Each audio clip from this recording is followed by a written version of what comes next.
കർണാടകയിലെ ഒരു നടൻ ഇതുപോലെ റോഡിലെ കുഴിയടയ്ക്കാൻ ഇറങ്ങിയിരിക്കുകയാണ്. ലുങ്കിയെടുത്ത് തൂമ്പയുമായി കുഴിയടയ്ക്കുന്ന നടന്റെ വീഡിയോ ഇപ്പോൾ കർണാടകയിൽ വൈറലാണ്.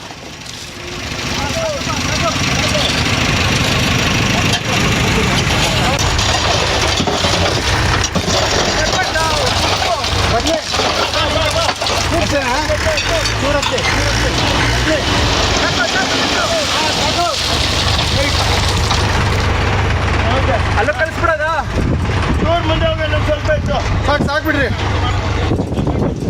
ಸಾಕು ಅತ್ತೆ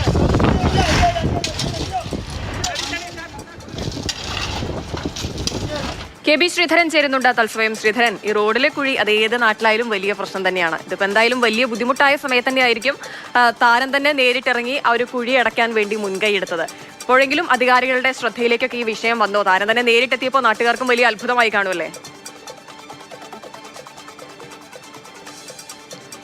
ഹിമ, തീർച്ചയായിട്ടും നേരത്തെ നമ്മൾ ഈ കലൂർ കടവന്ത്ര റോഡിൽ വർഷങ്ങൾക്ക് മുൻപ് ജയസൂര്യ ഇങ്ങനെ റോഡിലെ കുഴി അടച്ചപ്പോൾ അതൊരു വലിയ വാർത്തയായി, പിന്നീട് ഇതൊരു ഇമ്പാക്റ്റായി ആ റോഡ് ടാർ ചെയ്യുന്ന രീതിയിലേക്കൊക്കെ എത്തിയിരുന്നു. പക്ഷെ അന്ന് ജയസൂര്യയ്ക്ക് അനുകൂലിച്ചും പ്രതികൂലിച്ചും ഒരുപാട് പ്രതികരണങ്ങൾ അന്ന് വന്നിരുന്നു. പ്രത്യേകിച്ച് ഒരാൾ ഒരു കാര്യം ചെയ്യുമ്പോൾ രണ്ട് പക്ഷത്തുള്ള ആളുകൾ അവരവരുടെ പക്ഷവുമായി വരും. എന്നാൽ ഇവിടെയും അത് തന്നെയാണ് സംഭവിച്ചത്. ഇത് ദൊഡ്ഡബല്ലാപൂർ, അതായത് ബംഗളൂരു നഗരത്തിൻ്റെ ഔട്ടർ മേഖലയായിട്ടുള്ള ദൊഡ്ഡബല്ലാപൂരിലെ റോഡിലാണ്. വളരെ കാലമായിട്ട് ഇങ്ങനെ വലിയ കുഴിയായിട്ട് കിടക്കുകയാണ്. അദ്ദേഹത്തിന് അവിടെ ഒരു ഫാം ഹൗസും ഉണ്ട്.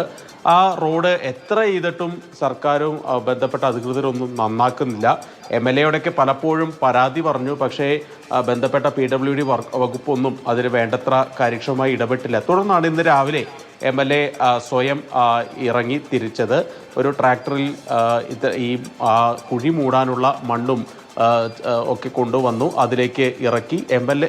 ഇയാൾ തന്നെ, നടൻ തന്നെ, വിനോദ് രാജ് എന്നാണ് ആ നടൻ്റെ പേര്. ആ നടൻ തന്നെ ഈ കുഴി നികത്തുകയാണ് ചെയ്തത്. ഏതായാലും അപ്രതീക്ഷിതമായി ഈ കന്നഡ താരത്തെ റോഡിൽ കണ്ടതോടുകൂടി, ഒരു മുണ്ടൊക്കെ എടുത്ത് സാധാരണക്കാരനായി കണ്ടതോടുകൂടി തന്നെ ആളുകൾ അവിടെ ഓടിക്കൂടുകയൊക്കെ ചെയ്തിട്ടുണ്ട്. ഈ വീഡിയോയ്ക്ക് ഏതായാലും വലിയ റീച്ച് ലഭിച്ചിട്ടുണ്ട്. ഇത് കണ്ടെങ്കിലും ആ റോഡ് പൂർണ്ണമായിട്ടും നന്നാക്കാനുള്ള നടപടി അധികൃതരുടെ ഭാഗത്തുനിന്ന് ഉണ്ടാകും എന്നുള്ളൊരു പ്രതീക്ഷയാണ് ഈ സമൂഹ മാധ്യമങ്ങളിൽ ഈ വീഡിയോയ്ക്ക് കീഴിൽ ആളുകളൊക്കെ പങ്കുവെക്കുന്നത്. ഏതായാലും അധികൃതരുടെ ഭാഗത്തുനിന്ന് ഔദ്യോഗികമായിട്ടുള്ള ഒരു പ്രതികരണം ഒന്നും ഇതിനെതിരെ വന്നിട്ടില്ല. പക്ഷേ ഇതൊരു ഷോ വർക്കാണ് എന്നൊക്കെ പറഞ്ഞ് അദ്ദേഹത്തെ വിമർശിച്ചുകൊണ്ടുള്ള കമന്റുകളൊന്നും ഷോ വർക്കോ എന്തോ ആയിക്കൊള്ളട്ടെ, പക്ഷേ നടൻ തന്നെ ഒരിക്കൽ ഇറങ്ങി തിരിക്കേണ്ടി വന്നു എന്നുള്ളതാണ് കാര്യം. വിനോദ് കുമാർ എന്ന കന്നഡ നടനാണ്, വിനോദ് രാജ് എന്ന കന്നഡ നടനാണ് ഈ ഒരു പ്രവൃത്തിക്കായി ഇറങ്ങി തിരിച്ചത്. ഇനിയെങ്കിലും ഇത് കണ്ടിട്ടെങ്കിലും അധികാരികളുടെ കണ്ണ് തുറക്കട്ടെ. വിനോദ് രാജിന്റെ ആ ഒരു പ്രവൃത്തി ശരിക്കും മാതൃകാപരമാണ്. സിനിമയിൽ മാത്രം അങ്ങനെ സൂപ്പർ സ്റ്റാറായി അഭിനയിച്ചാൽ പോരല്ലോ, ജീവിതത്തിൽ കൂടി സ്റ്റാർ ആകണ്ടേ. അപ്പോഴെന്തായാലും ആ പ്രവൃത്തിക്ക് വലിയ കയ്യടി.